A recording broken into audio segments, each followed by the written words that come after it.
welcome back to my YouTube channel. Nah, kali ini aku mau sharing tentang pengalaman aku pernah mengidap tumor payudara. Kebetulan waktu itu aku pernah share di Instagram aku dan masih ada beberapa followers yang tanya tentang pengalaman tumor payudara. Nah, biar supaya ceritanya nggak sepotong, akhirnya aku memutuskan untuk sharing di YouTube aja biar kalian bisa dengerin ceritanya secara detail. Oke, jadi berawal waktu itu aku masih single tahun 2006, masih kuliah waktu itu.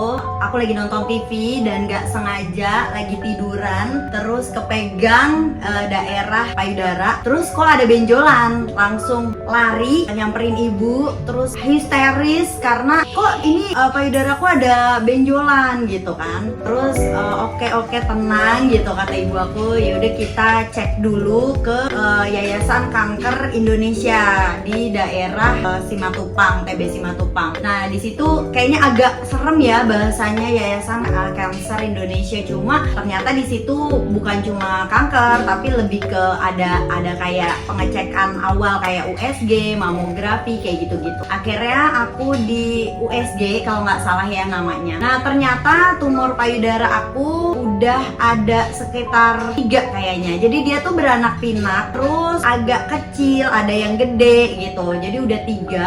Oh ya, sebelum itu, jadi ternyata mamografi itu nggak bisa sembarangan waktu untuk ngeceknya. Dia harus 3 hari atau 1 minggu setelah mens gitu. Tapi seingat aku 3 hari setelah mens gitu. Nah, setelah itu, setelah kecek ternyata benar ada tumor gitu kan. Tapi dokternya ini santai banget dan bilang, ini sih kalau saya lihat FAM ya, FAM itu semacam kelenjar tapi tidak ganas gitu, nggak apa-apa dioperasi aja, diangkat gitu kan. Nah, akhirnya aku, ibu, abah pada saat itu ya, jadi kayak kita tuh nyari jalan keluarnya. Aku kepengen banget dioperasi karena biar cepet gitu loh selesai gitu masalahnya. Tapi orang tua aku mungkin karena termasuk kolot gitu kan, jadi kayak takut, katanya nanti kalau habis dioperasi malah ganas gitu-gitu, padahal kan gak ada hubungannya gitu. Ya ganas aja, jinak ya jinak aja gitu kan. Tapi orang tua aku takut pada saat itu. Akhirnya aku dibawa-bawa terapi ke alternatif kayak gitu. Hampir sekitar 1 tahun sampai aku lelah rasanya, karena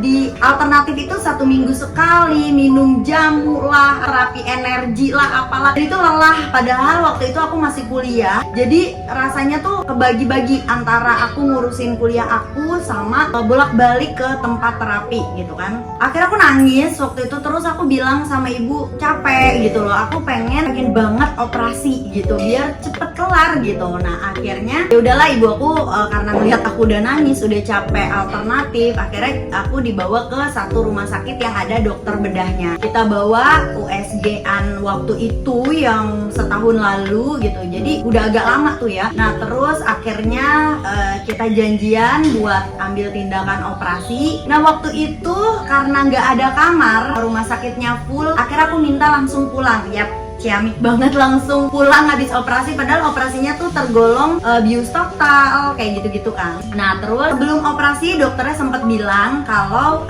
pengalaman keponakan saya itu tumor kayak gini. Nah, dia tuh biasanya berbentuk bulat-bulat dan dia mengelilingi payudara. Jadi kalau misalnya di sini udah ada, pernah dioperasi, ada lagi di sampingnya, jadi dia beranak pinak gitu loh. Nah, terus ternyata pada saat mau operasi itu di USG lagi udah ada berapa guys? 6. Jadi secepat itu. Tapi memang dia tidak ganas sih gitu. Maksudnya dia cuma bikin lagi benjolan gitu. Nah, terus dokter ini nyeritain kalau pengalaman keponakannya itu ini kelebihan hormon. Nah, harusnya hormon ini progesteron kalau nggak salah ya. Nah, itu bekerja pada saat wanita itu menstruasi dan hamil dan menyusui. Nah, sedangkan pada aku itu setiap hari, mau nggak hamil, mau mens, nggak mens, menyusui, nggak menyusui, dia bekerja terus dan makanya menghasilkan benjolan. Itu penjelasan dari dokternya. Makanya dokternya ngasih saran waktu itu, mendingan bu anaknya dinikahin aja gitu. Jadi dokternya ini nyaranin untuk menikah. Kenapa? Karena kelebihan hormon ini yang menyebabkan benjolan, yang menyebabkan kelenjar. Jadi hormon ini harus dipakai dipakai untuk hamil, untuk menyusui gitu. Jadi akhirnya ya sudahlah gitu, kita operasi dulu yang paling penting. Setelah itu FAM-nya tadi, si benjolan dibawa ke lab. 1 minggu kemudian kita ambil, benar ternyata dia tumor jinak dan dia tidak apa-apa gitu, cuma agak mengganggu aja.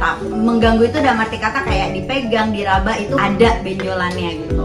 Jadi kalau ditanya dulu nih, balik lagi ke apa sih penyebabnya gitu benjolan itu? Balik lagi ke masa SD gitu ya. Penyebabnya adalah aku doyan banget jajan jorok. Jajan jorok tuh dalam arti kata apa ya? Misalnya aku tuh suka jajan leher ayam goreng, usus, kulit gitu. Nah itu kalau jajan itu aku bisa 10.000 sendirian zaman dulu loh ya, gitu kan. Senikmat itu makan kulit leher ayam. Nah ternyata efeknya itu begitu aku remaja dewasa lah ya, kuliah gitu. Nah terus setelah pengangkatan operasi itu akhirnya bener kita mengikuti saran dokter, akhirnya aku menikah. Tapi sayangnya aku belum beruntung karena nggak langsung punya anak. Jadi saran dokter itu untuk menikah itu harusnya langsung hamil, hormonnya itu langsung dipakai buat hamil. Sayangnya aku baru hamil setelah 2 tahun pernikahan. Jadi si benjolan itu udah sempet kebentuk lagi guys gitu. Jadi waktu itu setelah menikah itu si kelenjar itu membentuk lagi. Sampai aku hamil itu udah ada benjolan lagi gitu. Tetap di payudara kanan, cuma posisinya yang berubah gitu di tempat lain gitu. Nah setelah itu jadi hamil anak pertama itu aku sambil mengidap tumor lagi ya. Biasanya memang kalau dari aku sendiri ya, nggak tahu mungkin beda-beda para pengidap tumor payudara. Kalau aku sendiri nggak ada efek yang sakit banget apa gimana, enggak. Tapi lebih ke kalau misalnya mau mens itu ngebet apa ya, ngebet tuh bahasanya nyut-nyut. Abis makan gorengan, abis makan kulit gitu, aku masih sebenarnya di pantangan tuh kata dokternya ya. Pantangannya itu waktu itu disuruh kurangin ayam, terus kayak gurih-gurih lah pokoknya, asin, gurih itu rada dikurangin, terutama gorengan sih ya, ayam gitu. Nah akhirnya karena aku tidak bisa mantang ya aku tetap makan kayak biasa gitu. Cuma kalau habis makan gorengan, makan ayam, makan kulit itu emang agak sedikit ngebet, jadi kayak nyut gitu di dalamnya. Kalau mau mens juga begitu gitu, tapi tidak terlalu mengganggu gitu. Nah setelah anak pertama lahir itu benjolan itu makin gede, makin lumayan beranak pinak lagi tuh. Waktu operasi pertama 6 kan ya tumornya. Nah pada saat mau hamil anak kedua itu sekitar 4 tahun jaraknya. Akhirnya aku mau mengikuti saran si dokter ini. Aku inget yang dulu sarannya adalah disuruh operasi dan langsung hamil. Oke, kita programin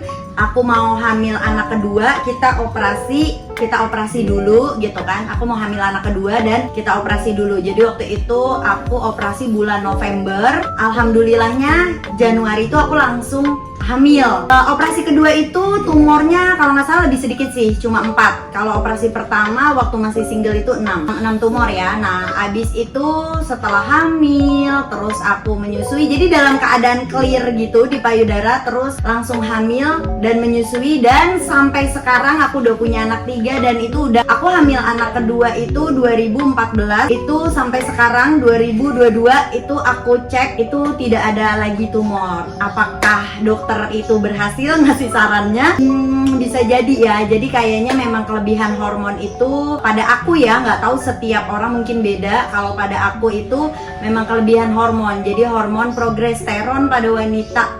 Apa sih progesteron ya? Ya pokoknya aku lupa deh dokternya ngomong estrogen atau progesteron. Pokoknya intinya kalau dokter mungkin lebih paham ya.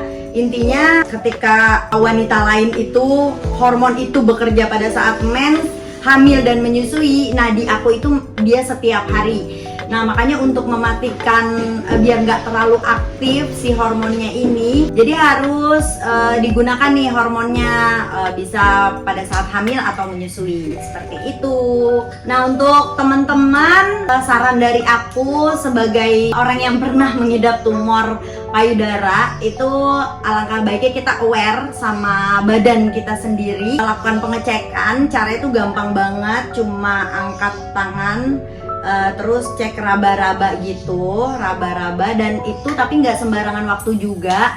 takutnya keraba ada benjolan, padahal itu benjolan cuma mau mens gitu kan. Makanya kalau bisa ngeceknya itu 3 hari setelah mens gitu, jadi bener-bener clear kan hormonnya gitu. Oke, terus bukan cuma payudara, wanita juga harus aware sama cervix gitu. Cervix ini penting banget, aku pun rajin pap smear, jadi buat semua cewek-cewek harus lebih aware sama badannya sendiri. Jangan lupa vaksin anti kanker cervix juga ya. Thank you for watching. Sharing is caring. Thank you.